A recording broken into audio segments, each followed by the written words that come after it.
संत कृपा झाली, संत कृपा झाली, इमारत फळाली. ज्ञानदेवी रचिला पाया, उभारिले देवालया. नामातयाचा किंकर, नामातयाचा किंकर, तेने केला हा विस्तार. जनार्दन ऐकनाथ, खांब दिला भागवत. तुका झालासे कळस, तुका झालासे कळस, भजन करा सावकाश. ज्ञानदेवी रचिला पाया, उभारिले देवालया. बहिणी म्हणे फडकती ध्वजा, बहिणी म्हणे फडकती ध्वजा, निरूपण केले ओझा. ज्ञानदेवी रचिला पाया, उभारिले देवालया. पांडुरंगा करू प्रथम नमन, पांडुरंगा करू प्रथम नमन,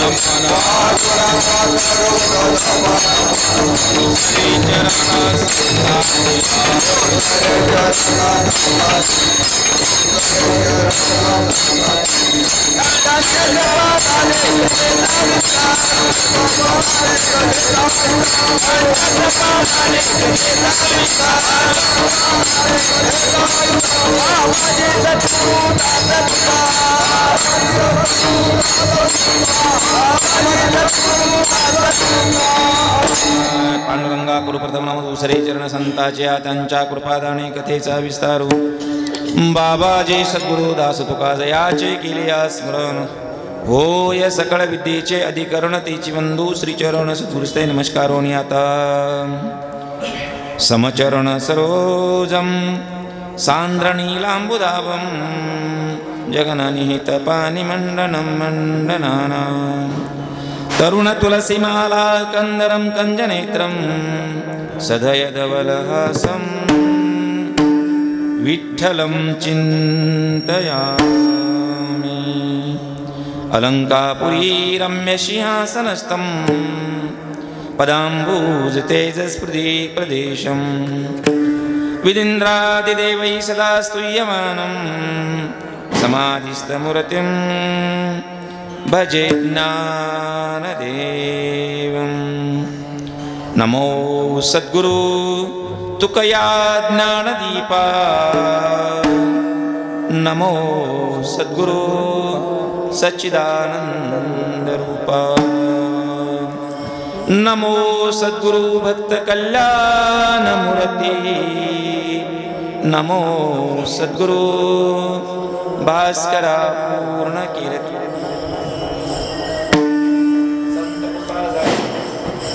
संत कृपा झाली, संत कृपा झाली, इमारत फळाली.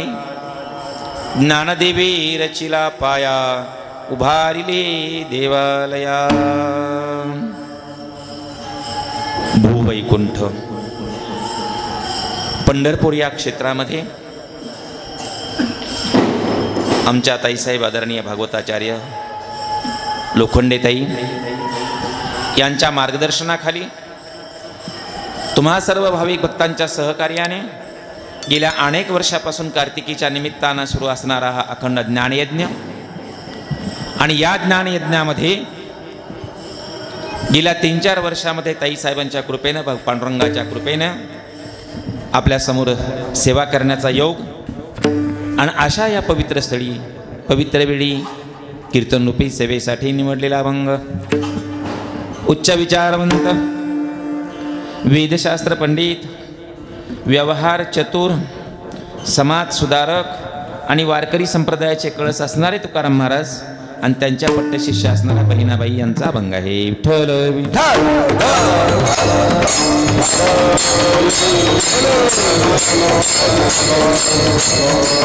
आणि प्रस्तुत अभंगाच्या माध्यमातून बहिणाबाईने आपल्या समोर वारकरी संप्रदायाचं संपूर्ण डॉक्युमेंट ठेवलेले डॉक्युमेंट. तुम्ही म्हणाल महाराज मुंबईहून आलं म्हणजे काय, जरा इंग्रजी शब्द वापरायला पाहिजे का, जरा मराठीमध्ये सांगा ना.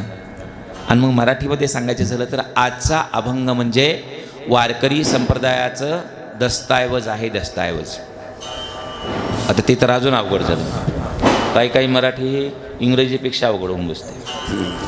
तुम्ही म्हणाल महाराज ते दस्तऐवज डॉक्युमेंट वगैरे असले काही जरा अनाकलनीय शब्द आम्हाला वापरू नका, आम्हाला जरा आमच्या भाषेत असं कळेल असं जरा सांगा. आणि मग साहेब तुमच्या भाषेत जर सांगायचं झालं तर आजचा अभंग म्हणजे वारकरी संप्रदायाचा 7-12 आहे. 7-12. आता 7-12 कळणार नाही असा काही माणूस असणार नाही, बरोबर की नाही. 7-12वर काय असतं? गट क्रमांक किती आहे, त्या गटाच्या डाव्या बाजूला कोण आहे, उजव्या बाजूला कोण आहे, त्याच्यामध्ये किती विहिरी आहेत, किती झाडं आहेत, याची नोंद कुठे असते? तसं वारकरी संप्रदायाच्या या इमारतीमध्ये कुणाकुणाचं काय काय योगदान आहे याची नोंद बहिणाबाईंनी करून ठेवली. गेली 2 वर्ष आदरणीय ताईसाहेबांच्या मार्गदर्शनाखाली सप्ताह होत असल्यामुळं महिला संतांचं वारकरी संप्रदायामधलं काम मी अधोरेखित करीत आलेलो आहे. आज त्याच्यावर फार बोलणार नाही, 2 वर्ष त्याच्यामध्ये मी भरपूर बोललेलो आहे. पण एकच सांगेल की बहिणाबाई जर नसत्या, बहिणाबाई नसत्या तर आम्हाला वारकरी संप्रदायाचा पाया कोण आहे तेच कळालं नसतं. बहिणाबाई नसत्या तर वारकरी संप्रदायाचा पाया कोण आहे आम्हाला कळालं नसतं. आणि मुक्ताबाई नसत्या तर आम्हाला ज्ञानेश्वरीच वाचायला मिळाली नसती.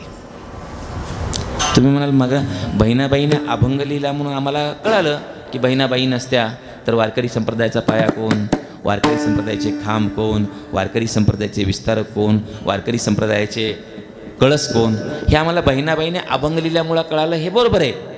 पण मुक्ताबाई नसत्या तर ज्ञानेश्वरी वाचता आली नसती असं कसं काय म्हणता? असा आपल्या समोर प्रश्न निर्माण होईल, बरोबर की नाही. मुक्ताबाई नसत्या तर ज्ञानेश्वरी वाचता येईल असं कसं काय म्हणता? कारण ज्ञानेश्वरी काही मुक्ताबाईने लिहिली नाही. कुणी लिहिली?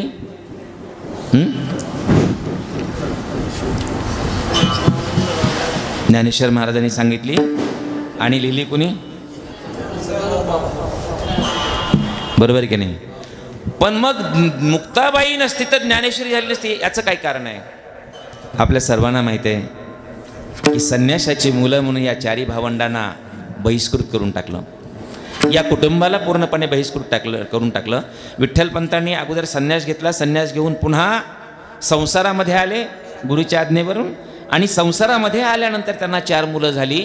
आणि यांनी संन्यास धर्माचा अवमान केलेला आहे म्हणून तत्कालीन समाज व्यवस्थेनं त्यांना आपल्या समाजाच्या बाहेर बहिष्कृत केलं, समाजाच्या बाहेर लुटून दिलं, आपल्यामध्ये सामावून घेण्याची त्यांना बंदी घातली.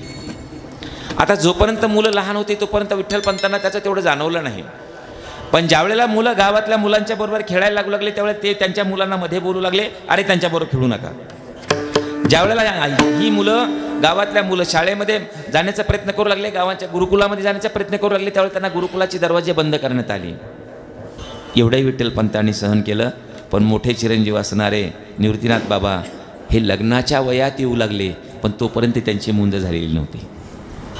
आणि मग आता तरी या समाजानं आपल्या मुलांना सामावून घ्यावं म्हणून विठ्ठलपंत तत्कालीन समाज व्यवस्थेच्या दारामध्ये पदर पसरत गेले.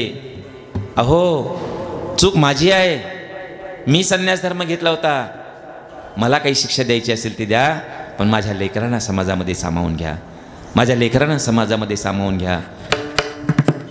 शास्त्र पाहिली, शास्त्र धुंडाळली, पण तत्कालीन समाज व्यवस्थेला कुठेही त्याच्याबद्दलचं शास्त्र सापडलं नाही. मग त्यांनी आळंदीतल्या लोकांनी सांगून टाकलं की तुम्हाला जर मुलं तुमची समाजामध्ये घ्यावी असे वाटत असेल ना, तुमची चूक म्हणता ना, मग एक काम करा, तुम्ही स्वतः देहांत प्रायश्चित्त घ्या. म्हणजे काय करा? जीव देऊन टाका. बघा मुलांच्या बद्दल आईवडिलांना किती काळजी असते. केवळ आपल्या मुलांना समाजात सामावून घ्यावं या अपेक्षेने विठ्ठलपंतांनी आणि रुक्मिणी आईसाहेबांनी इंद्रायणीच्या डोहामध्ये स्वतःचा देह समर्पित केला आणि आपलं जीवन संपवलं. मला सांगा, एवढी शिक्षा घेतल्यानंतर त्या मुलांना घ्यायला पाहिजे होती की नाही? पण शास्त्रामध्ये त्यांना माहीतच नव्हतं ना काय आहे ते.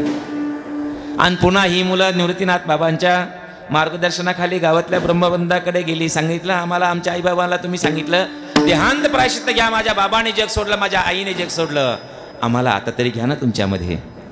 त्यावेळेला पुन्हा तिथल्या लोकांनी पाठ फिरवली. इतकंच नव्हे तर अनाथ झालेल्या त्या मुलांना अत्यंत वाईट वागणूक द्यायला सुरुवात केली. गावात आले तर लांब पळावं, त्यांच्या विंटाळ होईल म्हणून त्यांना दूर लोटावं, तरीही ते सगळे अपमानाचे घोट गिळत ही 4 भावंड आणि त्या सिद्धेश्वर आपल्या सिद्धपीठावर राहत होती. मुक्ताबाईला, छोट्या मुक्ताबाईला निवृत्तीनाथ बाबांनी पीठ मळून द्यावं, सोपान काकांनी चुलीमध्ये लाकडं घालावीत आणि ज्ञानेश्वर महाराजांनी गावामध्ये जाऊन भिक्षा मागून पीठ आणावं, अशी त्यांची कामाची वाटणी. एक दिवशी ज्ञानेश्वर महाराज गावामध्ये पीठ मागायला गेले. जी काही दयाळू माणसं होती त्या दयाळू माणसांनी त्यांच्या झोळीमध्ये पीठ घातलं आणि हे पीठ घेऊन ज्ञानेश्वर महाराज ज्या वेळेला आपल्या झोपडीकडे निघाले, त्यावेळेच्या कर्मठ समाजांच्या नेत्याने त्यांच्या हातातलं पीठ हिसकावून घेतलं. फक्त हिसकावून नाही घेतलं, जमिनीवर ओतलं. फक्त जमिनीवर नाही ओतलं तर पुन्हा भरून घेता येऊ नये म्हणून ते मातीत मिसळलं. आणि मातीत मिसळल्यानंतर मात्र अत्यंत करुणेचा सागर असणारे, माऊलीचं अंतःकरण असणारे, ज्यांचं अंतःकरण करुणेनं कळवळ्यानं भरून आलेलं आहे, असे माऊली महावैष्णव ज्ञानेश्वर महाराज सुद्धा उद्विग्न झाले. आणि उद्विग्न अवस्थेमध्ये त्यांनी जाऊन आपल्या झोपडीचा दरवाजा बंद केला. अरे माझ्या आई वडिलांनी हे जग सोडलं, तुम्ही सांगितलं म्हणून माझ्या आई वडिलांनी जीव दिला, आम्ही सिद्धबेटावर अनाथपणे या ठिकाणी जगू लागलो. अरे आता तरी आम्हाला स्वाभिमानानं जगू द्या ना, आम्हाला आता तरी आमचं जीवन कंठू द्या ना. आणि हे सुद्धा तुम्ही जर कंठू देत नसाल तर अशा दुष्ट जगाशी मला आता संबंध ठेवायचा नाही म्हणून ज्ञानेश्वर महाराजांनी झोपडीचा दरवाजा बंद केला. निवृत्तीनाथ दादांनी समजावण्याचा प्रयत्न केला, सोपान काकांनी त्यांना समजावण्याचा प्रयत्न केला, पण ज्ञानेश्वर महाराजांचं मन काही वळलं नाही, त्यांचं अंतःकरण काही द्रवलं नाही. त्यावेळेला अशा छोट्या वयामध्ये असणारी मुक्ताबाई दारामध्ये जाऊन बसली आणि मुक्ताबाईने मग ज्ञानेश्वर महाराजांना त्यांच्या कर्तव्याची जाणीव करून दिली. योगी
मुक्ताबाईने सांगितलं, माऊली ज्ञानादादा, तुला असं रोसन बसता येत नाही.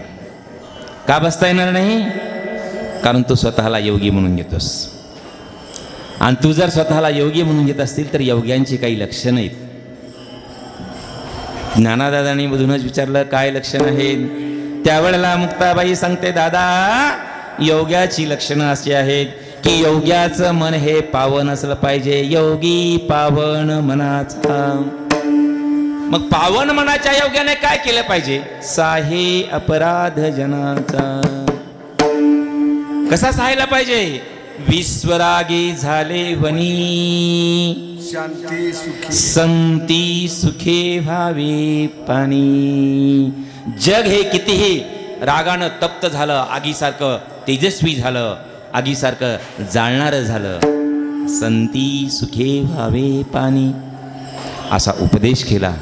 ताटीचे अभंग लिहिले आणि नंतर ज्ञानेश्वर महाराजांनी दरवाजा उघडला.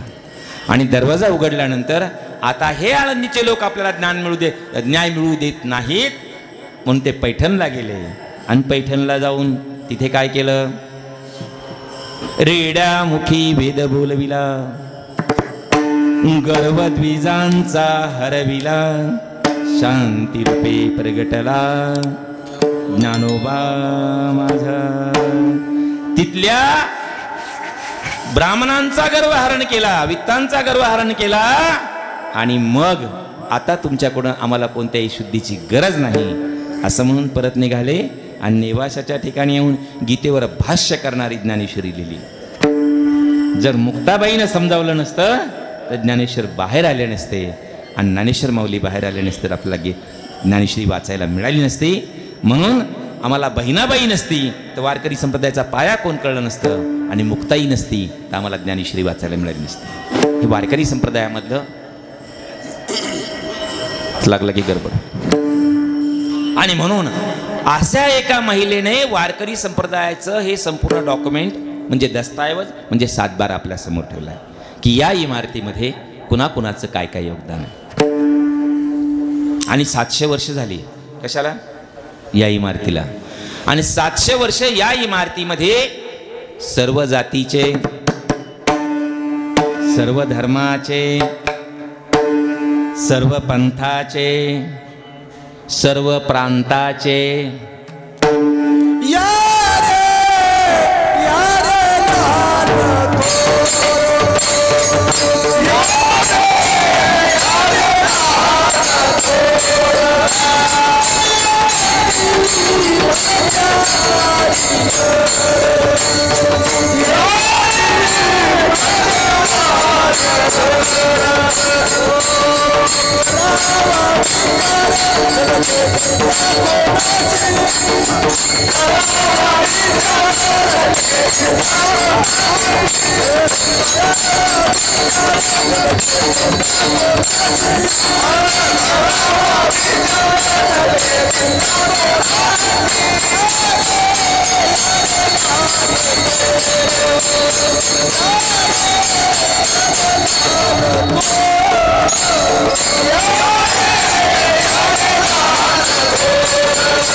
या वारकरी संप्रदायामध्ये गेली 700 वर्ष सर्व जातीचे, सर्व धर्माचे, सर्व पंथाचे, सर्व प्रांताचे.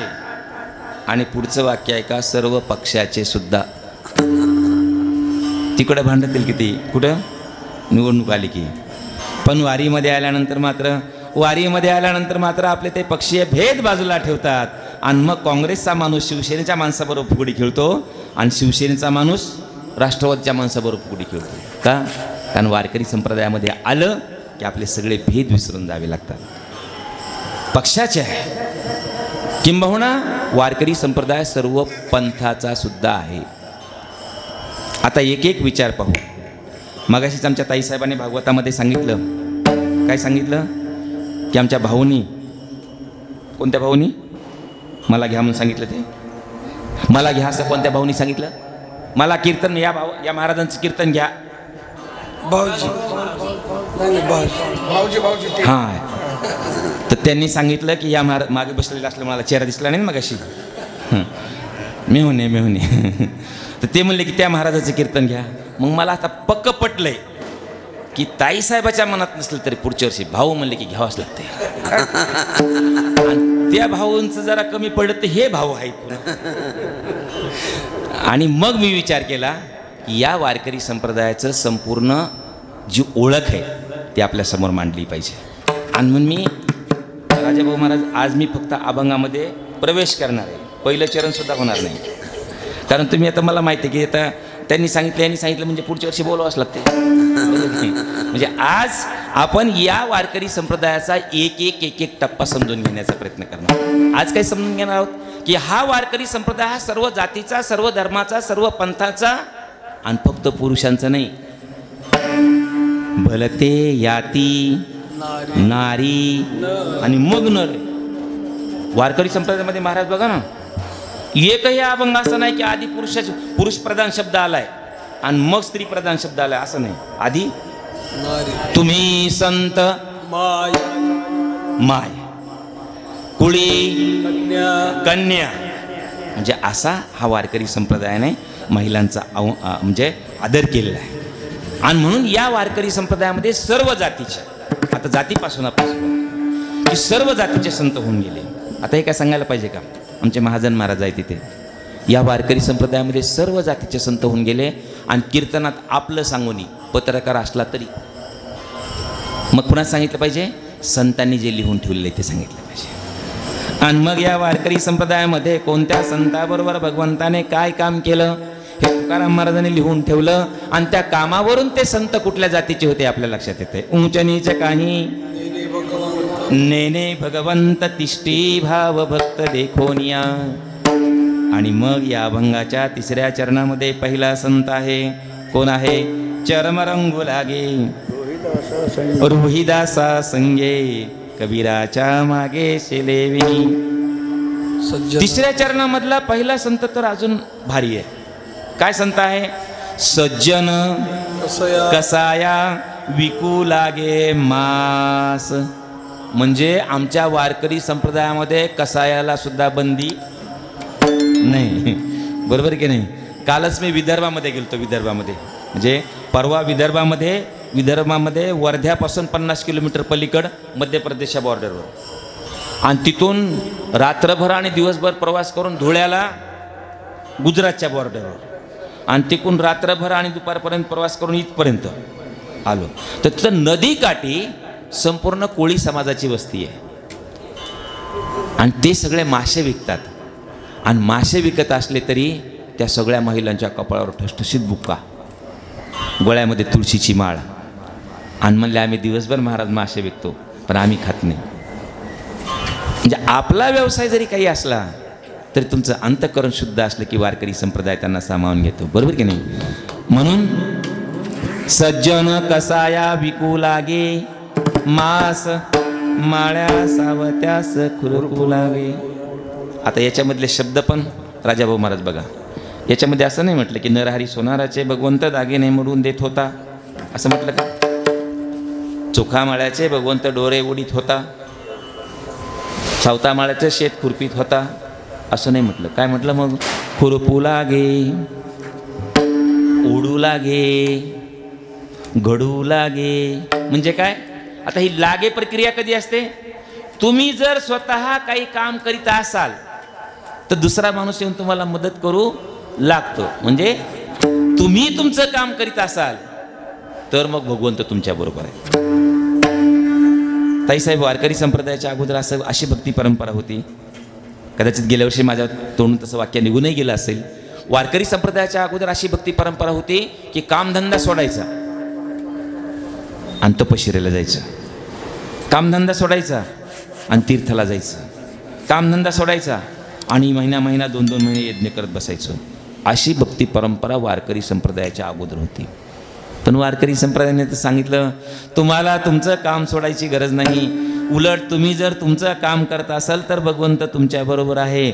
आणि म्हणून भक्ती करा, भगवंताचं नाव घ्या, पण कसं घ्या, कामामध्ये काम. काही म्हणा राम राम जाईल भवश्रम सुख होईल दुःखाचे. मग काय झालं की सर्व संतांच्या बरोबर जर संत काम करत असतील तर भगवंत तुमच्या बरोबर आहे. आणि आपल्याला सुद्धा सांगतो की तुम्हाला एखाद्या वेळेला पंढरपूरच्या वारीला नाही येता आलं तरी चालेल, पण शिक्षक जर असेल तर शिक्षकांनी विद्यार्थ्यांना शिकवणं ही भगवंताची पूजा आहे. शिक्षकांनी विद्यार्थ्यांना शिकवणं ही भगवंताची पूजा आहे.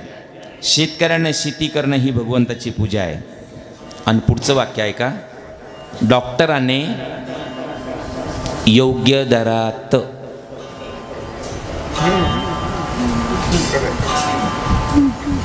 नुसती सेवा नाही, योग्य दरात. नाही तर हल्ली काय व्हायलंय, त्या कोरोनापासून तर अजून गडबड झाली. म्हणजे ताप आला म्हणून जर माणूस ॲडमिट झाला तर बिल बघून अटॅक येऊन मारायला आहे, बरोबर की. पण डॉक्टराने योग्य दरात उपचार करणं ही भगवंताची पूजा आहे. म्हणून आमच्या वारकरी संतांनी काम सोडून भक्ती केली नाही. तुकाराम महाराजांनी आपला व्यवसाय केला, हो. नाथबाबांनी आपला व्यवसाय केला. आमचे सावता महाराज तर एकदाही पंढरपूरला गेले नाही.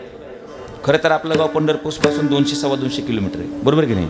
पण आपल्या 200-250 किलोमीटरच्या कालच्या वारीला सुद्धा किमान एक आपल्या बीड जिल्ह्यामधून 50,000 लोक आले असतील आणि आषाढीला किमान 1,00,000 लोक आले असतील, बरोबर की नाही. म्हणजे आपण आषाढीला तिथून इथं येतो 200 किलोमीटरवरून, पण आरण नावाचं गाव इथून 36 किलोमीटर अंतरावर आहे.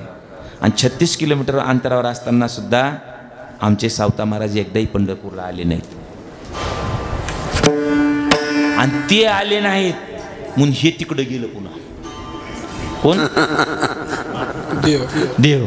म्हणून ही पंढरीची आपल्या आषाढीची दिंडी परत निघते ना, मग पांडुरंगाची दिंडी तिकडे जाते, सावता महाराजाला भेटते परत येते. म्हणजे तुम्ही तुमच्या कामावर निष्ठाच ठेवली. मगाशी ताई साहेबांनी कथा सांगितली, कृष्णाची कथा सांगितली, बरोबर की नाही. आता आपल्याला सगळे लोक सांगतात की 4 मुक्त्या मिळवा. कोणत्या कोणत्या? सलोकता, समीपता, स्वरूपता आणि सायुज्यता. ह्या 4 मुक्ती मिळवण्यासाठी आपल्याला सांगितलं जातं कीर्तनात सुद्धा, वारकऱ्याने हे सांगू नये मुक्त्या मिळवा म्हणून. का? कारण आमच्या एकाही संतांनी मुक्ती मागितली नाही. तुकाराम महाराजांचा अभंग रोज शेवटी आपण मागणी पण म्हणताना म्हणतो ना, न लगी मुक्ती धन संपदा. मुक्ती नको आम्हाला. तुकाराम महाराजाला विचारलं मोक्ष मागारी कामारी हे दासी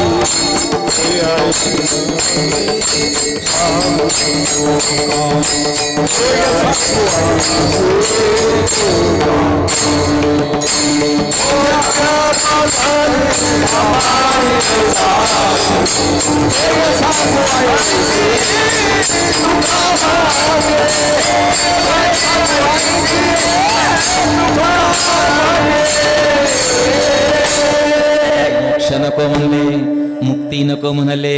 4 मुक्ती आपण मिळवण्यासाठी तरी आम्हाला सांगितलं जातं, या 4 मुक्ती मिळवा. पण गोपाळातल्या लोकांनी आपल्यासारखे वारकरी होते ते, त्याच्यामुळे त्यांनी मुक्ती मिळवण्याचा प्रयत्नच केला नाही.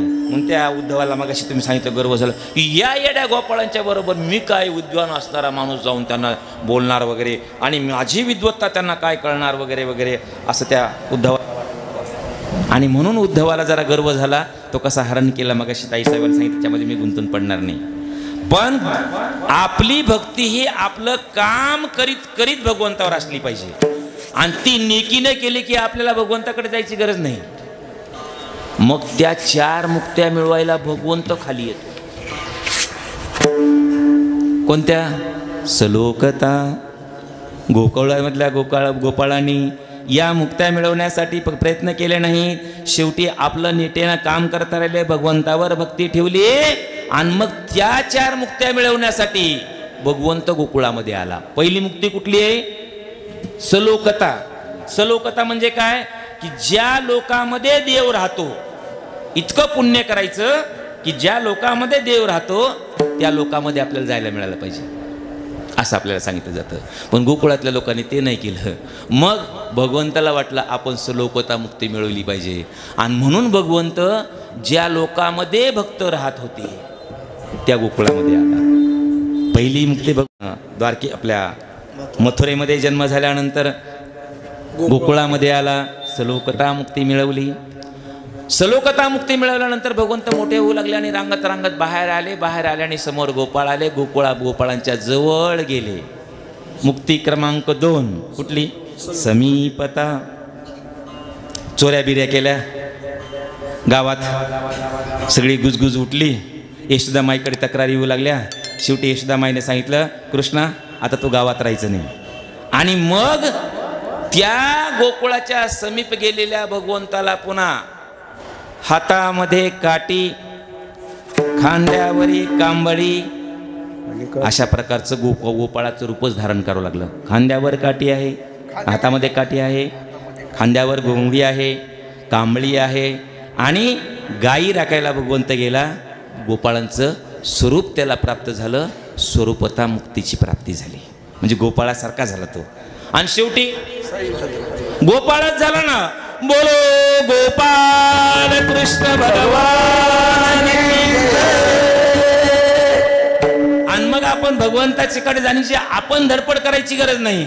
मग ठाईच बैसोनी कराई चित्त आवडी अनंत आळवावा. आपण जर आवडीने त्या भगवंताचं भजन घरीच बसून जरी केलं, सुखी येतो घरा नारायण.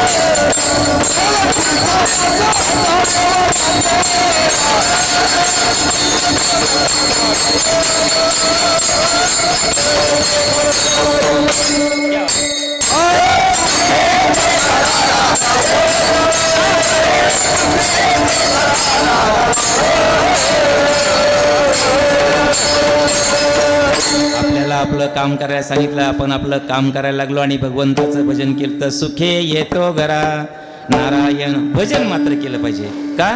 कारण सगळ्यात जर भगवंताला आवडत काय असेल तर भजन आवडते. आता दुर्दैवानं मला येत नाही. आमचे महाराज मुंबईचे आहेत, वारकरी सेवा प्रतिष्ठान मुंबईला अत्यंत संस्था. आपण मुंबईला कधी गेला असाल तर रेल्वे जातात, बरोबर की नाही? दिवसाला हजारो रेल्वेच्या फेऱ्या होतात आणि तिथं माणसाला उभं राहता येत नाही, बरोबर आहे नाही?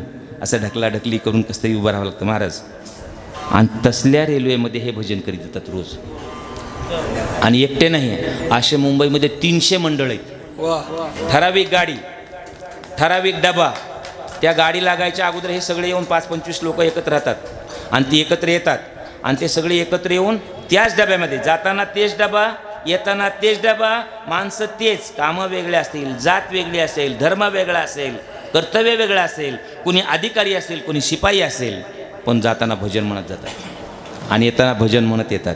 असे 300 मंडळ आहेत आणि अशा 300-350 मंडळाचे महाराज अध्यक्ष आहेत.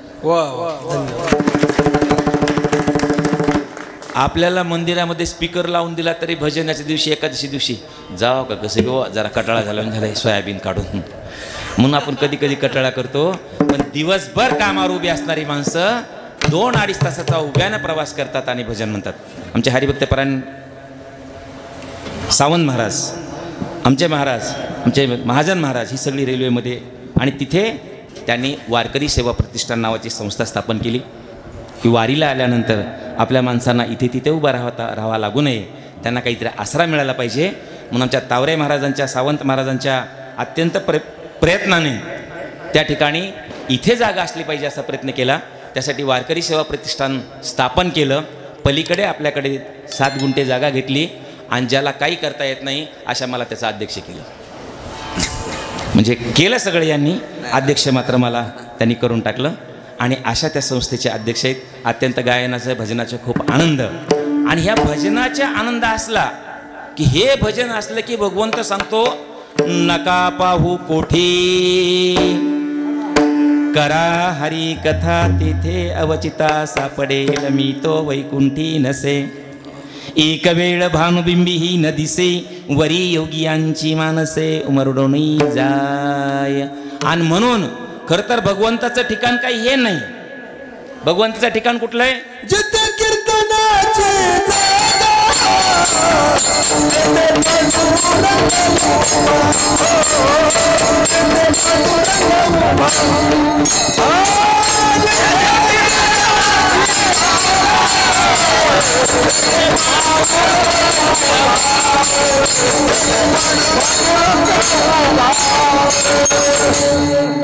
कीर्तनाची जागा, तेथे पांडुरंग उभा रंग भरे कीर्तनात, प्रेमे हरिदासनात, तर तेथे असे देव उभा या सुखा कारणे देव वेडावला. किती प्रमाण आपल्याला घेता येतील.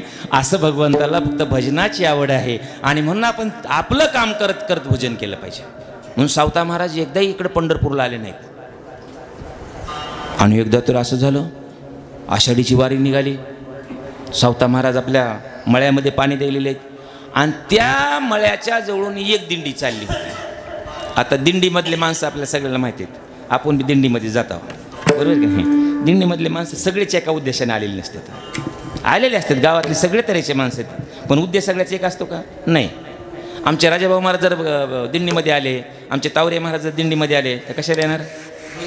गाण्यासाठी येणार, भजनासाठी येणार. आमचे बाबा दिंडीमध्ये आले, तुम्ही दिंडीमध्ये आलात तर कशासाठी येणार? बाबा वाजवण्यासाठी, तुम्ही गाण्यासाठी येणार. आमचे सावंत महाराज भजनासाठी तर कशासाठी येणार? ह्या वारकऱ्यांची सगळी व्यवस्था, कुठं लसूण कमी आहे, कुठं तेल, प्रत्येकाचे कामं ठरलेले आहेत ना. कुणाचं हे आमचे महाजन महाराज, आज मोगल महाराज आले नाही, ते तर वारकऱ्यांना असं एक एक पदार्थ त्यांच्या आवडीचा करून करून घालतात ना. असे म्हणजे त्यांना वारकऱ्यांना खाऊ घालण्यामध्ये त्याच्यासाठी ते येणार, तुम्ही गाण्यासाठी येणार, हे वाजवण्यासाठी येणार. पण एक वर्ग ह्याच्यापेक्षा वेगळा राजेभाऊ महाराज, ते असे धोतर बितर घालीत नाहीत. ते अलीकडे ते नवीन निघालाय ड्रेस, इथवर ते कापलेलं काय म्हणतात त्याला, बरमुडा. ते इथवर कापलेला बरमुडा आणि मग ते हे इथवरचे ते टी शर्ट आणि ते पाठीवर अडकायच्या पिशव्या आणि मग पाऊस येऊ नये म्हणून पुन्हा त्यांनी तयारी ते आणलेलं वरते तो झाकायचं असते त्याला काय म्हणते, जर्किन बिरकिन वगैरे काय. मग ते जर्किन कमराला बांधायचं, शाक पाठीवर टाकायच्या आणि ते दिंडीत बी नसते तर एक तर दिंडीच्या पुढे अर्धा किलोमीटर आणि दिंडीच्या मागं अर्धा किलोमीटर आणि जाता जाता ते चौकशा मात्र करतात. खरं तर दिंडीमध्ये कसं गेलं पाहिजे? महाराजांनी सांगितले, पंढरपूरला जायचं आहे ना तर कसं गेलं पाहिजे?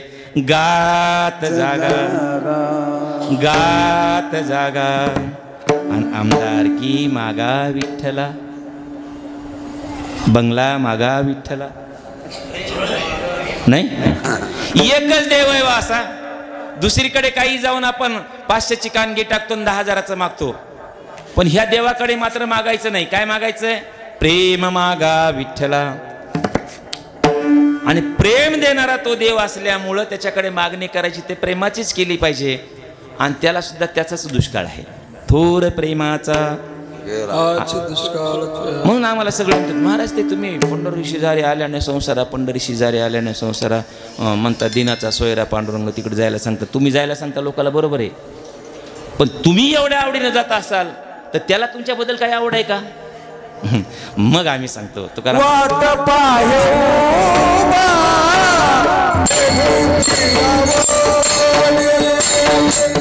वाट पाहे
वाट पाहे उभा भेटीची आवडी, कृपाळू तातडी उता वेळ. म्हणून इतर देवस्थानाच्या ठिकाणी गेलो तितक्या लांबून दर्शन आहे, बरोबर की नाही. त्या रांगेत दिवसभर उभं राहायचं आणि तिथवर गेलं की ते ढकलून देतं, तितक्या लांबून बघायचं. एकच देव ते पाहायला मिठी घालून दर्शन घेता येतं. वाट पाहे उभा भेटीची आवडी, कृपाळू तातडी उता वेळ. सांगतं सावता महाराजांच्या जवळून दिंडी चालली आणि ते बरमुड्यावाले म्हणाले, म्हणून अरे हे सावता महाराज दिसतात ना. हो. मग म्हणले आपली दिंडी चालली, हे इथं कसे काय? म्हणजे असं काय करून उपयोग आहे, आपण जाऊन त्यांना विचारू. आणि मग ते 4-5 जण सावता महाराजाकडे गेले. म्हणजे सावता महाराज, म्हणजे काय अहो म्हणले पंढरीची वारी आली ना? ते म्हणले हो आली ना. आषाढीच्या दिंड्या चालल्यात ना? म्हणले हो चालल्यात ना. मग तुम्हाला यायचं नाही का? सावता महाराज म्हणले मी तुमच्याबरोबर आलो असतो, पण मी जर तुमच्याबरोबर आलो तर माझ्या शेतातला कांदा, माझ्या शेतातला मुळा आणि माझ्या शेतातली भाजी सुकून जाईल. आणि आज जर माझ्यासाठी हरी कोण असेल? कांदा मुळा भाजी अवघे विंदाबाई माझी. कांदा मुळा भाजी अवघे विंदाबाई माझी. कांदा मुळा भाजी अवघे विंदाबाई माझी.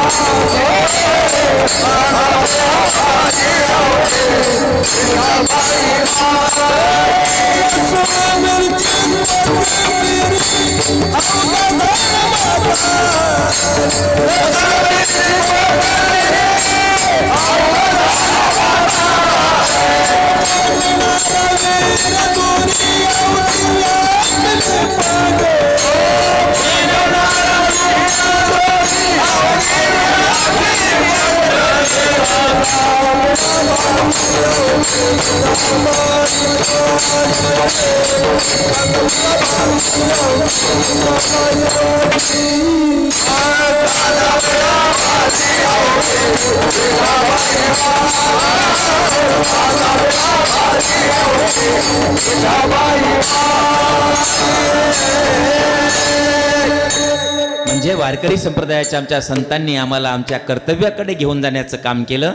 आणि हे सगळ्या जातीतले संत होऊन गेले. आता सगळ्या जातीतले म्हणले की याच्यामध्ये सगळ्यांची यादी आली आणि त्याच्यामुळे मी त्याच्यावर फार विश्लेषण करत नाही. आणि सगळ्या जातीचे म्हणले की कोणाला टेन्शन बी येत नाही. पण राजाभाऊ महाराज मी म्हणतो ना, सर्व धर्माचे सुद्धा वारकरी संप्रदायात संत होऊन गेले की मग मात्र काही लोकांच्या अशा भुवया जरा वरी जातात. महाराज तुम्ही सर्व धर्माचे कसं काय म्हणता? वारकरी संप्रदाय तर एकट्या हिंदूंचा आहे, मग तुम्ही सर्व धर्माचा कसं काय म्हणता? असा काही लोकांचा सवाल असतो. पण आपल्या माहितीसाठी सांगतो की वारकरी संप्रदायामध्ये सर्व धर्मातले संत होऊन गेले. आणि ते पुन्हा मी सांगायची गरज नाही, त्याची बी यादी तुकाराम महाराजांनी देऊन ठेवली. काय म्हणले तुकाराम महाराज? कबीर मोमीन लतिफा मुसलमान सेनाना भी जान विष्णुदास. कबीर आहे, मोमीन आहे, लतिफा आहे, हे कोण आहेत? आणि शेख मोहम्मदचे अभंग तर किती सुंदर आहेत माहिती ना. एक आमचे महाराज तर खूप सुंदर अभंग म्हणतात. काटे केतकीच्या झाडा आत फुलला केवडा. आणि वारकऱ्यांचं तर अचूक वर्णन केलं शेख मोहम्मदांनी. आपलं वारकऱ्यांचं म्हणणं जीवन कसं आहे माहिती आहे ना? आपल्या वारकऱ्यांचं जीवन लय भारी आहे. कधी खाये तुपरोटी, कधी राहे अर्धपोटी आणि कधी राहे एकदम रिकाम पोटी. काल 7 वाजेपर्यंत ही रेल्वे संपली की ती बस, ती बस संपली की ती बस रिकामे पोटी. आणि आज काल रिकामं राहिलं म्हणून आज तिथे मध्ये गाडी उभा राहिली की म्हणलं आज बिना आंघोळीचं चलू द्या. आणि तिथून आलो तर इथं बी मिळालं. आणि इथं हे झालं की आता बी आहे, म्हणजे आज 3 वेळा. आणि काल संध्याकाळपर्यंत काहीच नाही. कधी खाये तुपरोटी, कधी राहे अर्धपोटी, कधी सज्जनांचा संग, कधी दुर्जनांची भेटी. कधी कधी खूप चांगले माणसं भेटतात, कधी कधी खूप दुर्जन भेटतात. हे वर्णन माझं नाही, शेख मोहम्मदांचं. अशी लिहिणारे शेख मोहम्मद. आणि तुम्हाला संतांच्या पुढची आणखीन एक माहिती देतो. शेख मोहम्मदांचे गुरु आणि नाथबाबांच्या गुरुचे गुरु एक आहेत. शेख मोहम्मद आणि जनार्दन स्वामी हे गुरुबंधू आहेत, दोघंजण. इतकं दोघांचं वारकरी संप्रदायाशी एक नातं आहे. मुस्लिम धर्मातले लोकसुद्धा वारकरी संप्रदायामध्ये होऊन गेले. तुम्ही म्हणाल महाराज आम्हाला जुनं नका सांगू. आत्ता कोणी एखादा माणूस मुसलमान आहे का की जो खांद्यावर विना घेतो आणि वारकरी संप्रदायाच्या विचाराचा प्रचार करतो? अशा प्रकारचा आज एकतरी मुसलमान आहे का की जो भजनामध्ये येऊन बसतो, जो भारुडामध्ये येऊन बसतो? असा एकतरी मुसलमान आज आहे का? असा आपला प्रश्न असेल तर आपल्या माहितीसाठी सांगतो की आजही 22 मुसलमान कीर्तनकार आणि भारुडकार आहेत, ज्यांच्या बद्दल आपल्या सर्वांनाच माहिती आहे की 6-7 महिन्यापूर्वीच कीर्तन करता करता देह ठेवला. कुणी? ताजुद्दीन बाबा शेख. आता अत्यंत सुंदर ज्ञानेश्वर महाराजांच्यावर मालिका काढली आणि गावोगाव कीर्तन करत फिरतात. ज्ञानेश्वर महाराजांसारख्या महाराजावर टी व्हीवर खूप मालिका आल्या, सास भी कभी बहू थी, आमकी भी कधी तमकी थी, पण त्यांना वाटलं नाही की ज्ञानेश्वर महाराजावर मालिका काढावी म्हणून. ते ज्ञानेश्वर महाराजावर मालिका काढावी असं वाटणारा पहिला माणूस आहे, त्याचं नाव आहे जलाल महाराज सय्यद. निफाडचे आहेत आणि तुम्ही यूट्यूबला जरी पाहिलं जलाल महाराज, अत्यंत सुंदर अशा प्रकारचे कीर्तन, आणि त्यांनी ज्ञानेश्वर महाराजावर मालिका काढली. आणि त्यांनी मालिका काढल्यानंतर पुन्हा टी व्हीवाल्यांना जाग आली आणि आता टी व्हीवर दुसरी मालिका सुरू झाली ज्ञानेश्वर महाराजांच्या नावाने. जलाल महाराज सय्यद आहेत. आळंदीमध्ये कबीर महाराज आतार आहेत, सर्च करा यूट्यूबला की कबीर महाराज आतारांचं जीवनचरित्र संपूर्ण येतं. वडील भजन म्हणायचे, कबीर महाराज भजन म्हणू लागले आणि मुलींची नावं मुक्ताई आणि ज्ञानेश्वरी ठेवली. मुसलमानाच्या मुलांची नावं काय? मुक्ताई आणि ज्ञानेश्वरी. हा कोणाचा वारसा आहे? हा वारकरी संप्रदायाने सर्व धर्माला सोबत घेऊन चालण्याचा वारसा आहे. आणि म्हणून वारकरी संप्रदायामध्ये पूर्वी मुसलमान होते, आताही मुसलमान आहेत. तुम्ही म्हणाल महाराज सर्व धर्माचे म्हणताना, मग त्या आणखीन एक धर्म आहे. कोणता धर्म? ख्रिश्चन. तर त्या ख्रिश्चन धर्मामधल्या एखाद्या माणसाने वारकरी संप्रदायाचा प्रचार करण्यासाठी प्रयत्न केलाय का ख्रिश्चन माणसाने? तर आपल्या माहितीसाठी सांगतो की आपला जो 5वा वेद आहे, तो 5वा वेद सरकारी खर्चानं प्रसिद्ध करून तो कमी किमतीत लोकांच्या हातात पडला पाहिजे, याच्यासाठी पहिलं पाऊल कोणी टाकलं असेल तर त्या माणसाचं नाव आहे ग्रँट अलेक्झांडर. 5वा वेद म्हणजे कोणता? तुकाराम महाराजांची गाथा हा 5वा वेद आहे. अगोदर 4 वेद होते. कुठले? ऋग्वेद, यजुर्वेद, सामवेद आणि अथर्ववेद. 4 वेद होते. पण हे वेद वाचण्याचा शूद्रांना आणि महिलांना अधिकार नव्हता. आणि म्हणून तुकाराम महाराजांना काय केलं? वेद प्रमाण मानला. पण कसा मानला? गाळोनिया भेद आणि प्रमाण तो वेद, म्हणजे त्याच्यामधला भेदाभेदाचा भाग गाळला आणि मग वेद प्रमाण मानला. आणि मग तो वेद कुणालाही वाचायला मोकळा झाला. कोणता वेद? सकाळी वाचा, दुपारी वाचा, पुरुषांनी वाचा, स्त्रियांनी वाचा, आंघोळ करून वाचा, बिना आंघोळीचा वाचा. गाथा बिना आंघोळीचं वाचलं तरी पाप लागत नाही बरं का. म्हणून आता मी या घेतलेल्या अभंगाच्या मध्ये काही प्रमाण दिलं, तुम्हाला रात्री आठवणा गेलं ते काहीतरी महाराजांनी प्रमाण दिलं होतं, लगेच गाथा काढायची बघायचं. तुम्ही म्हणाल माय 2 वाजले तर आता दुसरा दिवस लागला आणि मी आंघोळ केली आणि गाथ्याला कसं हात लावू? काहीच होत नाही. गाथा बिना आंघोळीचं वाचला तरी काही होत नाही. त्याच्या पुढची सूट दिली, न लगे आंघोळी तोंड धुवावे, तोंड नाही धुता वाचला तरी जमते. असा 5वा वेद आम्हाला दिला. कुठला? तुकाराम महाराजांची गाथा. आणि तुकाराम महाराजांची गाथा सरकारी खर्चानं प्रसिद्ध करून ती कमी किमतीत लोकांना मिळावी म्हणून याच्यासाठी सरकारचा पैसा वापरणारा पहिला माणूस कोण असेल तर ते ग्रँट अलेक्झांडर आहेत. आजही आपलं सरकार तुकाराम महाराजांची गाथा सरकारी प्रेसमध्ये छापते. आणि आता बाहेर जर मार्केटमध्ये गेलं तर आपल्याला 200-250 रुपये गाथा घ्यायला लागतात. पण तू मुंबईच्या सरकारी प्रेसमध्ये तुम्ही गेलात ना तर ती गाथा 60 रुपयाला आजही मिळते. पण ही कमी किमतीमध्ये गाथा आपल्याला उपलब्ध करून देण्याचा पहिलं पाऊल कोणी टाकलं असेल तर त्या माणसाचं नाव आहे ग्रँट अलेक्झांडर.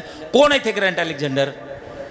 ग्रँट अलेक्झांडर हे मुंबई विद्यापीठाचे कुलगुरू. पहिल्यांदा मुंबई विद्यापीठ स्थापन झालं, त्याचे पहिले कुलगुरू. आणि मुंबई सरकारचे, त्यावेळेला महाराष्ट्र सरकार झालेलं नव्हतं, त्याला मुंबई सरकार म्हणायचे. गुजरातचा काही भाग आणि महाराष्ट्राचा काही भाग मिळून ते मुंबई सरकार स्थापन झालं होतं. त्याचे राज्यपाल गव्हर्नर अलेक्झांडर होते. बरं मला सांगा, इंग्रज आपल्या देशामध्ये आले कसे आले? व्यापारी म्हणून आले, बरोबर नाही? इंग्रज आपल्या देशामध्ये व्यापारी म्हणाले. इथल्या संस्कृतीचा अभ्यास केला, इथल्या मातीचा अभ्यास केला, इथल्या ग्रंथाचा अभ्यास केला, इथल्या साहित्याचा अभ्यास केला. आणि प्रत्येकाचा अभ्यास करण्याची जबाबदारी वेगवेगळ्या माणसाकडे होती. ज्याला शेतीमध्ये कळतंय त्याला शेतीचा अभ्यास करायला लावला. इकडे कापूस पिकतोय ना, मग इकडचा कापूस उचलायचा, कमी किमतीत घ्यायचा, अमेरिकेला पाठवून द्यायचा. मग तिकडे कापूस लावायची लोकांना प्रोत्साहन द्यायचं. जिकडे ज्वारी उगवते त्यांना ज्वारीच्या लोकांना प्रोत्साहन द्यायचं. जिकडे गहू उगवतो त्यांना गव्हाच्याला प्रोत्साहन द्यायचं. आणि ते सगळं कच्चा माल आपल्याकडे घेऊन जायचं. तसं साहित्याचा अभ्यास करण्याची जबाबदारी होती ती ग्रँट अलेक्झांडरकडे होती. आणि ग्रँट अलेक्झांडर मग इथल्या वेगवेगळ्या संतांचे साहित्य, वेगवेगळ्या विचारवंतांचं साहित्य वाचू लागले. आणि एक साहित्यातला ग्रंथ वाचत असताना जर समजा आमच्या कानडीमधलं बसवेश्वरांचं वचन वाचायचं असेल, त्याला वचन म्हणतात. आपल्या संतांच्या अभंगाला लिखाणाला अभंग म्हणतो, तसं बसवेश्वरांच्या लिखाणाला वचन म्हणतात. तर बसवेश्वरांचं कानडीमधलं वचन जर समजून घ्यायचं असेल तर कानडी माणसाला बोलवायचं ज्याला इंग्रजी येतं आणि कानडी येतं, आणि त्याला कानडीमध्ये वाचायला लावायचं आणि इंग्रजी समजून घ्यायचं. त्याला जर तुकाराम आपला कबीर महाराजांचा दोहा समजून घ्यायचा असेल तर ज्याला हिंदी येतं आणि ज्याला इंग्रजी येतं त्याला बोलवायचं आणि त्याला हिंदीमध्ये वाचायला लावायचं आणि इंग्रजी समजून घ्यायला लावायचं. आणि असं वेगवेगळ्या प्रांतामधल्या संतांचं साहित्य वाचत वाचत अलेक्झांडर ज्यावेळेला महाराष्ट्रातल्या संत विचारवंतांचं साहित्य वाचू लागले त्यावेळेला त्यांच्या वाचनामध्ये तुकाराम महाराजांची गाथा पडली आणि तुकाराम महाराजांचा एक एक एक एक अभंग ते वाचू लागले. तेव्हा त्यांच्या वाचनामध्ये एक अभंग आला की त्या अभंगातून तुकाराम महाराज सांगत होते की श्यामसुंदर महाराज मुंबईवरून कितीही धावत पळत तिथे आले, पांढरं शुभ्र धोतर घातलं, पांढरं शुभ्र उपरणं घातलं, पांढरा शुभ्र सदरा घातला, पांढरा शुभ्र फेटा बांधला आणि कितीही गोड कीर्तन केलं तरी त्यांना संत म्हणता येत नाही. असं कोण म्हणतात? मी नाही, तुकाराम महाराज काय म्हणतात? नवती ते संत करिता कीर्तन सांगता पुराण नव्हती संत, कीर्तन करणारा संत नाही, पुराण सांगणारा संत नाही. मग तुकाराम महाराजाला विचारलं, महाराज भगवे कपडे घातले त्याला तरी संत म्हणावं लागेल ना? तुकाराम महाराज म्हणले भगवे कपडे घातलेत तो संत नाही असं नाही, पण कुणी भगवे कपडे घातले आणि मला जर संत म्हणायला लागला तर म्हणले तसं म्हणता येणार नाही. आणि तसं फक्त भगवे कपडे घातलेत म्हणून संत म्हणायचं ठरलं तर तुकाराम महाराज म्हणले मग गावातल्या सगळ्या कुत्र्यांना का? कारण कुत्र्याचा रंग कसा असतो? भगवे तरी स्वान सहज वेस त्याचा तेथे अनुभवाचा काय पंथ. अरे भगवे कपडे घातलेत पण त्याच्या मागे जर संत विचाराचा अनुभव नसेल तर त्याचा काय उपयोग नाही. पण असले जे बोगस संत आहेत ना त्यांचे प्रचारक लय भारी आहेत, असे प्रचार करतात असे प्रचार करतात. आला मला सांगा आपल्या ज्ञानेश्वर महाराज दिंडीचं कोणाला येते का पत्र? कुठं पोस्टर लागते का? कुठं होर्डिंग लागतं का? की कळवण्यास आनंद होत आहे की ज्येष्ठ वद्य अष्टमीला ज्ञानेश्वर महाराजांची दिंडी निघणार आहे आणि ज्येष्ठ वद्य सप्तमीला तुकाराम महाराज दिंडी निघणार आहे का? गरज नाही का?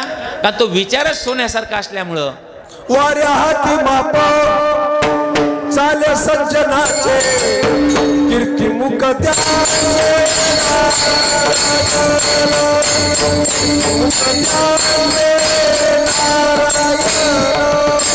वाऱ्या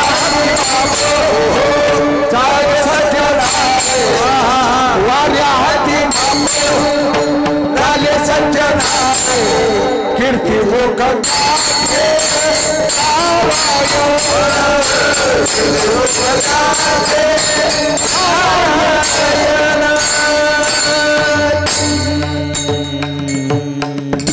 वाऱ्या हाती माप चाले सज्जनांचे. म्हणजे चांगल्या गोष्टीला सांगावं लागत नाही, मात्र हे जे ज्याच्यामध्ये सत्व नाही ते पुन्हा पुन्हा सांगावं लागतं. आणि मग असले जे बोगस संत आहेत ना ते पुन्हा पकडले जातात. पण त्यांचे प्रचारक लय भारी. आमचे बाबा आमचे बाबा आमचे बाबा एवढे श्रेष्ठ आहेत की 6 महिने गुहेत राहतात आणि 1च महिना बाहेर येतात. आणि ज्यांचं भाग्य थोर आहे त्यांना दर्शन मिळतं. काय म्हणतात? 6 महिने गुहेत राहतात आणि 1च महिना बाहेर येतात. ज्यांचं भाग्य थोर आहे त्यांना दर्शन मिळतं. आपल्याला लय जोर असतो कशाचा? थोर व्हायचा. आपल्या दर्शनाचं बघा ना जरा थोडं, आपल्या दर्शनाचं बघा ना जरा तेवढं. राजभाऊ महाराज कुठं कुठं लोक वशिला लावतील काही सांगता येत नाही. आता मी जरा मंत्रालयात वगैरे पत्रकार होतो त्याच्यामुळं मी दर कार्तिकीला आणि आषाढीला मला 2-4 तरी फोन यायचे. महाराज तुम्ही ते मंत्रालयात असताना? हो. मग तुमची मंदिर सब कमिटीकडे ओळख असेल? मी म्हणलं हो. ते जरा आपल्याला मध्ये घुसवा ना. कुठं? बारीला. मी म्हणलं मीच घुसत नाही. आज सुद्धा मी आमचे महाराज 5-6 तास उभा राहून आले पण माझ्या अंगात काही एवढं त्राण नव्हतं. प्रवास झालेला असल्यामुळं ताईंची कथा पडल्या ऐकली, काही पूर्ण ऐकली आणि मग कथा संपल्यानंतर मग प्रदक्षिणा करून चोखोबा महाराजांचं नामदेव महाराजाला सांगितलं सांगा देवा नमस्कार. त्यांना त्यांच्या कानामध्ये सांगितलं की माझा नमस्कार देवाला सांगा आणि प्रदक्षिणा घालून आलो. तर तसं या आपल्या ज्या काही भगवंताकडे जायच्या सगळ्या गोष्टी आहेत त्या गोष्टीला जात असताना आपण शुद्ध अंतःकरणाने केलं की सगळ्या गोष्टी होतात. विठ्ठल विठ्ठल.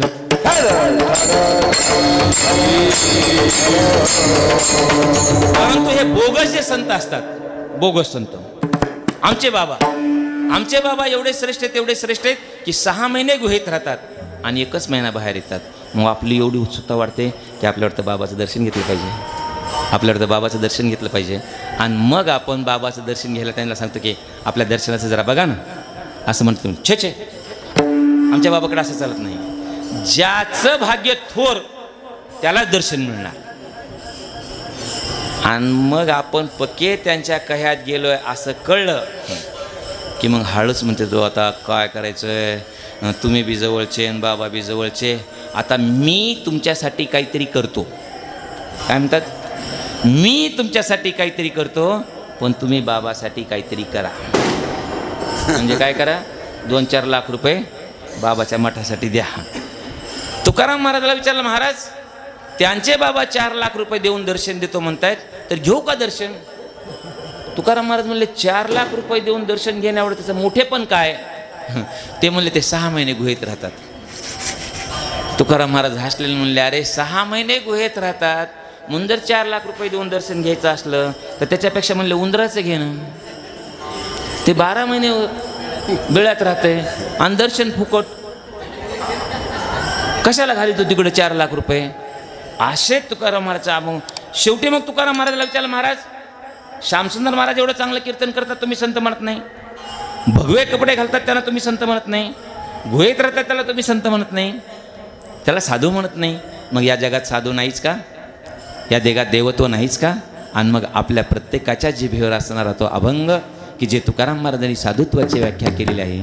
तुकाराम महाराज म्हणतात, होय साधू आहे, होय संत आहे, पण कोणता? जो रंजल्या गांजल्यांची सेवा करतो तो खरा संत आहे. जे का रंजले गांजले त्यासी म्हणे जो आपुले, तोची साधू ओळखावा आणि देव तिथेची जाणावा. जो रंजल्या गांजल्यांची सेवा करतो तो खरा साधू आहे. एखादं बटन दाबल्यानंतर लाईट लागावी त्याप्रमाणे अलेक्झांडरच्या डोक्यामध्ये प्रकाश पडला आणि त्याला वाटलं गोरगरिबांची सेवा करण्याचा हा जगामधला एकमेव साधू आहे. आणि म्हणून त्याने 1868 साली तुकाराम महाराजांची गाथा सरकारी खर्चानं प्रसिद्ध केली आणि त्याच्यासाठी 24,000 रुपये खर्च केले. विठ्ठल विठ्ठल.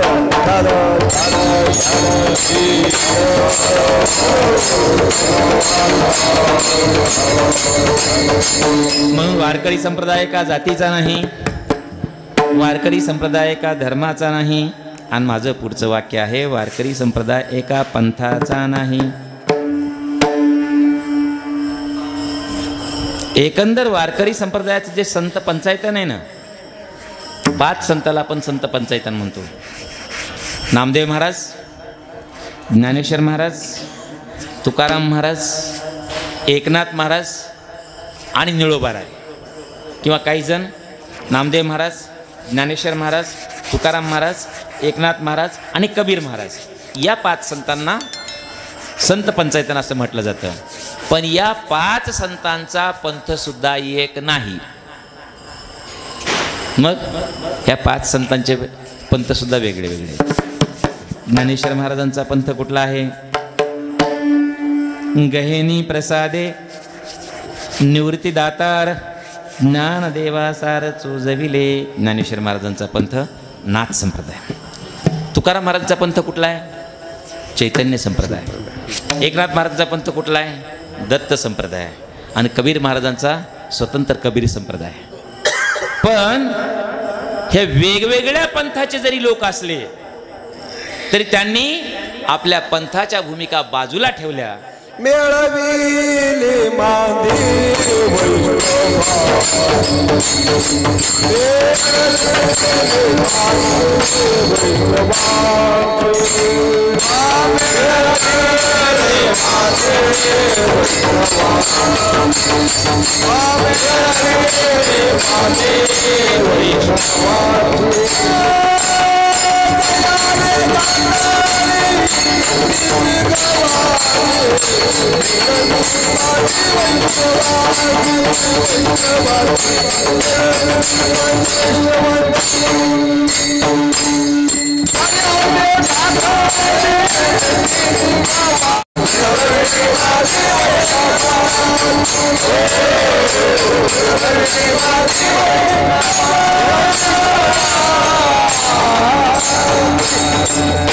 जयाने घातली मुक्तीची गवादी मिळविली मांदी सर्व जाती धर्मातल्या संतांची वैष्णवांची. बरोबर की नाही?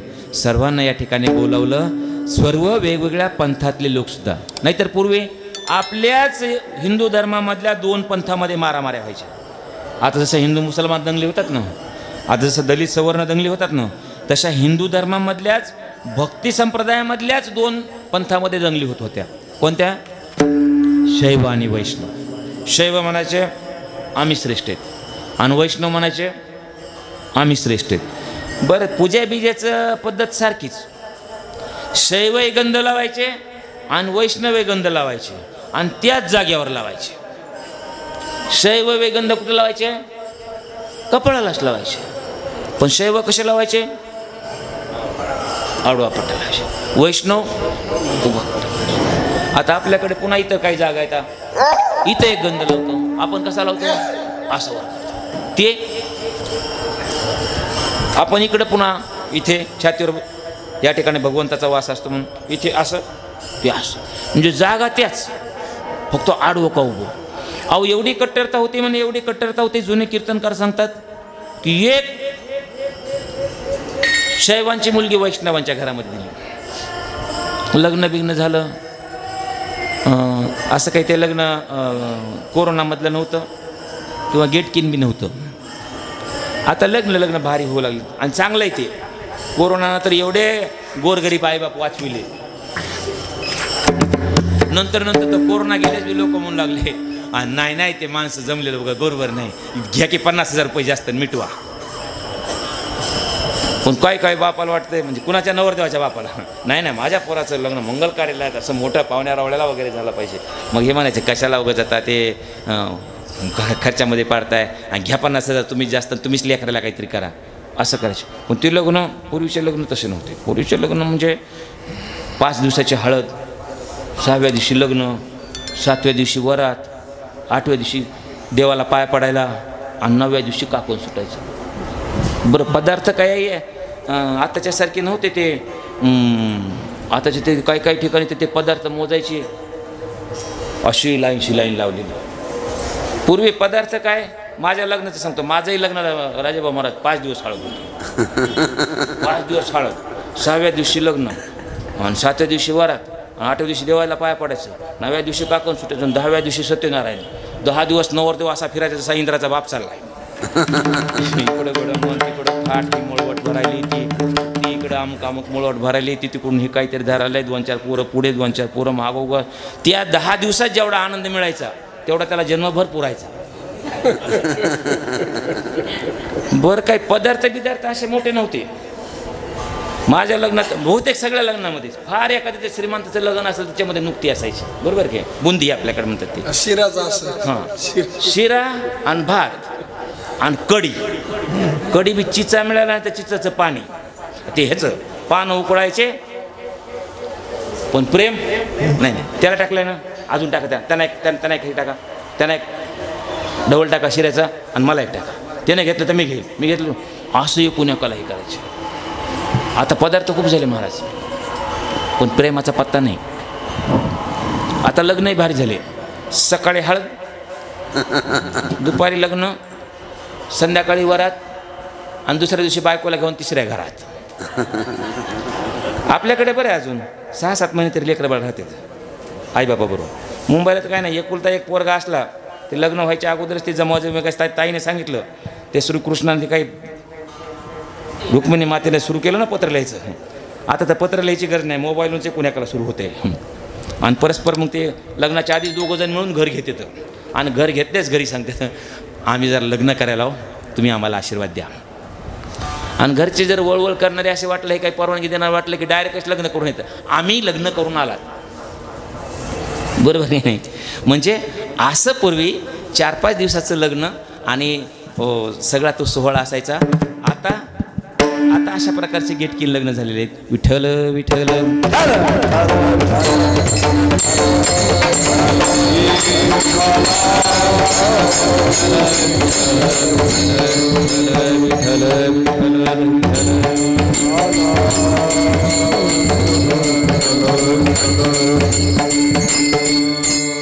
कशामुळे लग्नात घुसलो गडे?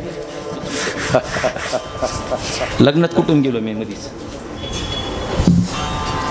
माझ्या नाही तर तुमच्या तरी लक्षात राहू द्या की.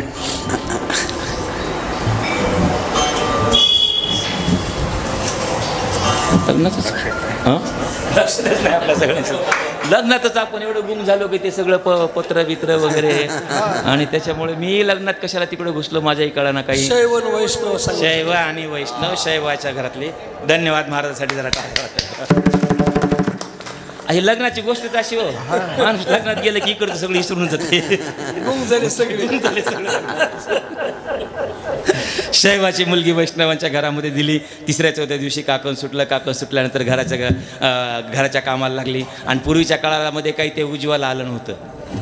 उज्ज्वला म्हणजे कळलं ना 100 रुपयात गॅस सिलेंडर बरोबर नाही. महाराज राजाभाऊ महाराज मी गावात घर बांधलं आणि मग गॅसचं कनेक्शन घेतलं 7,000 रुपये. आणि 2च महिन्याला माझ्या चुलत भावाला 100 रुपयात गॅस मिळाला. ते तिकडून माझ्याकडे मला भाऊ तू गॅस घेतला जणू. मी म्हणलं हो केवढ्याला 7,000ला. म्हणलं आपल्या पट्याला 100 रुपयात. मी म्हणलं बरं झालं चांगलं झालं की म्हणलं तुझं. आणि परवा एवढंसं तोंड करून माझ्याकडे आले. म्हणलं भाऊ 1100 रुपये आहेत का. म्हणलं का गॅस सिलेंडर घ्यायचा आहे मला. म्हणजे उज्ज्वला आलं त्यावेळेला 350ला होतं. आता उज्ज्वला 100 रुपये दिलं आणि सिलेंडर 1100ला झालं. बरोबर नाही. तर ते गॅस सिलेंडर काही आलेलं नव्हतं. आणि मग स्वयंपाक कशावर व्हायचा चुलीवर व्हायचा. आणि मग ते चुलीवर होत असल्यामुळे चुली सकाळी ते दिवसभर सुकेले की मागलचा भाग कशा काय व्हायचा काळा व्हायचा. आणि मग पहिलं सकाळी आमच्या माता भगिनीला उठलं की पहिलं काम राहायचं काय करायचं चूल सारवायची घर सारवायचं. घर सारवायला वेगळं मटेरियल होतं आणि चूल सारवायला वेगळं. आता शहरामध्ये हे सगळं समजून सांगायला होतं मला काही सांगायची गरज नाही. त्या बाईनं त्या बुरजाची माती आणली पाती कालवली पुरचं केलं आणि सासऱ्यानं पक्को लक्ष ठेवलं. कुणावर ही कळती म्हणजे नेमकी कोणत्या संप्रदायाची ती. सासऱ्यांना असं ती माती कालवायला लागली की लक्ष बारीक ठेवलं आणि बारीक लक्ष ठेवून ती अशी माती कालवेली की तिनं पहिला फरकांडा असा माटला. कशाला सारवाय चुलीच्या मागं असं केलं की लगेच बाहेरून सासरे बावडले ए मुली आपण कोण आहे. मुलीनं मागं फिरून बघितलं म्हणजे काय म्हणले मामाचे आपण कोण आहेत. मुलीनं जे उत्तर दिले ना ते उत्तर आपण प्रत्येकजण हृदयावर करून ठेवा. मामाजीने विचारलं मुली आपण कोण आहेत. मुलगी म्हणाली मामाजी आपण माणूस आहोत. महाराज आपण माणूसच व्हायचं विसरलोय. आपण कोणी मराठा झालं कोणी धनगर झालं कोणी वंजारी झालं कोणी हिंदू झालं कोणी मुसलमान झालं कोणी लिंगायत झालं पण आपण माणूस कधी होणार. ते मुलगीने सांगितलं आपण माणूस आहोत. मग त्या शास्त्राने सांगितलं माणूस आहोत पण आपला पंथ कुठला आहे. मग ती म्हणाली की आपला पंथ जो आहे ना ते बाबाजी म्हणले आपला पंथ आहे ना वैष्णव आहे. आणि वैष्णव पंथामध्ये असं आडवं चालत नाही. सारवायचं सुद्धा कसं आता नवीन होती मुलगी आणि नवीन मुलगी जरा आज्ञाधारक असतात. नवीन जरा 1 महिना 2 महिने मग तिने आपलं असं सारविलं. आता त्यावेळेला ते 12,000तलं पण आलं नव्हतं. 12,000 काय आलं माहिती ना घरापुढी टॉयलेट तसलं टॉयलेट आलं नव्हतं. मग आपल्याला कुठे जावं लागायचं नदीला गावाच्या बाहेर बरोबर की नाही. आणि त्यासाठी आता ते डबकी आले तर कशामुळं फवारणी आल्यामुळं. आपल्या काळात कुठं फवारणी होतं लहानपणी. फवारणी नसल्यामुळे तांब्या केलेला असायचा. मग तो तांब्या घेऊन जायचं आणि तिकून आलं की त्या तांब्या बाहेरून आलं की ते तांब्या आपणच घासायचं दुसऱ्यांना नाही. आणि त्या तांब्यानं घासून पुन्हा आपले हातपाय आपण धुवायचे. म्हणजे घासायचा का हँड वॉश स्वतंत्र. पुन्हा ते डेटॉल बिटॉल घ्यायची गरज नाही. घासलं की आपण हँड वॉश झाले पायावर पाणी वगैरे घ्यायचं तोंड धुवायचं आणि मग पुढच्या कामाला लागायचं. तसं बाबाजीला कळालं आता ही आपली उभं सारवायला सुरुवात केली. बाबाजी निघाले सासरे बुवा निघाले मामाजी बाहेर गेले. बाहेर जाऊन आले हातापायावर पाणी घेतलं आणि ते कोलगेट पण आलं नव्हतं. दंतकांती पण आली नव्हती. मग दात घासाय काय होतं महाराज ढेपसा. आता आपले सगळे तुम्हाला कळतो का बाबा ढेपसा हेला नाही कळणार ढेपसा. हे साताऱ्याकडची तिकडे ढेपसा नाही त्याला काहीतरी दुसरं म्हणत असतील. आमच्या सावंत महाराजांना तर अजिबात कळणार नाही ढेपसा म्हणजे काय असते. ढेपसा म्हणजे चुलीमध्ये गौरी घातल्यानंतर तिची जी राख होते ते म्हणजे एवढा मोठा राहतो भाग त्याला ढेपसा असे म्हणतात. तर मग तो अर्धा ढेपसा घ्यायचा डाव्या हातावर ठेवायचा त्याला बारीक करायचं आणि मगाशी सासरे बुवानं सुनेवर लक्ष ठेवलं होतं की ही कशी सारवी ती. आता सासरे बुवा बाहेर आल्यानंतर सुनबाईनं लक्ष ठेवलं की ह्याचं कसं काय चालतंय आता बघू म्हणून. आणि मग त्यानं अशी राग बी केली आणि पहिला फरकांना मारला परळी शिरसाळा परळी शिरसाळा असं ते सुरू झाली शेड्यूल सर्व्हिस. मग सुनबाईने त्यांना विचारलं, मामाजी. ते म्हणले, काय आपण कोण आहेत? म्हणले, वैष्णव. म्हणले, आपल्यात कसं असतंय? ते म्हणले, उभं असतंय. म्हणले, मग तुमचं काय चाललंय आडवं? म्हणजे एकाच पंथामधल्या, एकाच धर्मामधल्या वेगवेगळ्या पंथामध्ये इतकी कट्टरता होती, पण माझ्या वारकरी संप्रदायाने ही कट्टरता सुद्धा संपवून टाकली आणि सांगितलं, अरे बाबानो, हरी आणि हर हे वेगळे नाहीत, तर दोन्ही एकच आहेत. हरी हरा भेद नाही, नका करू वाद, एक एकाचे हृदयी गोडी साखरेच्या ठाई. म्हणजे असं 700 वर्ष या वारकरी संप्रदायाच्या इमारतीमध्ये सर्व जातीचे, सर्व धर्माचे, सर्व पंथाचे लोक एकत्र राहतात. आता आपल्याकडे 2 भावाचं लग्न झालं तर 7 महिने राहत नाहीत आणि ते 7 वर्ष राहिले. आता पहिल्या मुलाचं लग्न झालं ना, सुना म्हणजे सासवा हुशार झाल्यात. आता सुनाला भांडत नाहीत जास्त. त्यांना माहिती आहे आता भांडलं की पुन्हा आपलं काही खरं नाही. त्याच्यामुळं नवीन सून आली की सुनाला ऐकू जाईल असं सासूबाई बोलतात हल्ली दुसऱ्या सासूबाईला. माय आमच्या पप्प्यानं लई नशीब काढलं, चांगली सून मला मिळाली, लई आमची काळजी घेते. तसं म्हणलं की ती सूनबाई अर्धा चमचा साखर सासूच्या कपात जास्त टाकते. तुम्ही बी तेच करी जरा इकडं तिकडं असलं तर. आजपासून गेलं की जर सुनाबरोबर भांडण होत असेल तर उगाच गेल्या गेल्या म्हणायचं, माय मी पंढरपूरला गेले होते पण मला सुनबाईची एवढी आठवण येऊ लागली, एवढी आठवण येऊ लागली, तिनं नाही तुझ्या शेतीत अर्धी चमचे साखर टाकली. तर मग मला म्हणा, तुम्हाला येत नसली तरी म्हणायचं की लईच सणाची मला आठवण येऊ लागली होती, लईच आम्हाला असं हुशार झालं. दुसरी आली ना घरात सून, मग गडबड होती. आता बारका असलं ते जरा जास्त शिकलेलं असते, शेंडेफळ असल्यामुळे थोडं का सगळेजण त्याला हातभार लावतात, त्यांची शिकत आहे. मग त्याला शिकलेली बायको मिळते आणि शिकलेली बायको जरा उशिरापर्यंत मालिका बघत नाही. बरं मालिका बघायला आता टीव्हीच पाहिजे असं काही नाही, पलंगावर पडलं तरी काय कराय काही मोबाईलवर. आणि त्याच्यामुळे ती उशिरा उठते, ही उठते 7 वाजता आणि तिला 6 वाजता उठायची सवय. आणि ती पण महिनाभर बघते की ती 7 वाजता उठायली आणि मी 6 वाजता उठायली, मग मीच कशाला उशिरा उठू. ती 7ला उठाली की 7:30ला. आणि मग 2 भावाचं लग्न झाल्यानंतर गाव पंढरपूर असू द्या, गाव मांडवा असू द्या, गाव परळी असू द्या, गाव सातारा असू द्या, गाव आमचं कोकणातलं असू द्या, गाव कुठलं बी असू द्या, दोघांपैकी एकाच्या घरात रात्री 12 वाजता कीर्तन सुरू होते.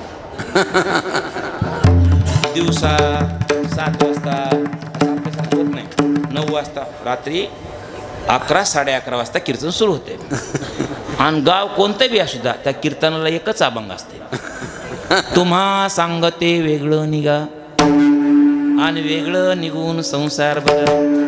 मग बहिणाबाईला विचारलं, बहिणाबाई अगं 2 भाऊ लग्न झाल्यानंतर 7 महिने एकत्र राहत नाहीत, मग या वारकरी संप्रदायाच्या या इमारतीमध्ये सर्व जातीचे, सर्व धर्माचे, सर्व पंथाचे लोक 700 वर्ष एकत्र कसे राहतात? बहिणाबाई हसली, म्हणले त्याचं एक कारण आहे. म्हणले काय कारण आहे? म्हणले ही जी इमारत आहे ना संतांच्या कृपेनं उभी राहिली. अभंगाचं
फक्त इमारतीचा दरवाजा उघडला. 700 वर्षाची इमारत आहे ना, एवढ्या दिवसापासूनची म्हणजे काय दरवाजे त्याचे साधे असतील का? आणि त्याच्यामुळं आज आपण फक्त या इमारतीचा दरवाजा उघडलेला आहे, अजून आपण इमारतीमध्ये गेलेलो नाही. मग आता हे संतांच्याच कृपेने का उभी राहिली? खरं तर या जगामध्ये सगळं जे घडतंय ते कुणाच्या कृपेने घडतंय? देवाच्या कृपेने घडतंय. पण म्हणजे झाडाचं पान जरी हलायचं असलं राजाभाऊ महाराज डायरेक्ट नाही हलत. आधी देवाला विचारते, हलू वृक्षाचेही पान हले ज्याची सत्ता. सूर्यसुद्धा डायरेक्ट निघत नाही. म्या बोलविला वेदू बोले, म्या चालविला सूर्य चाले.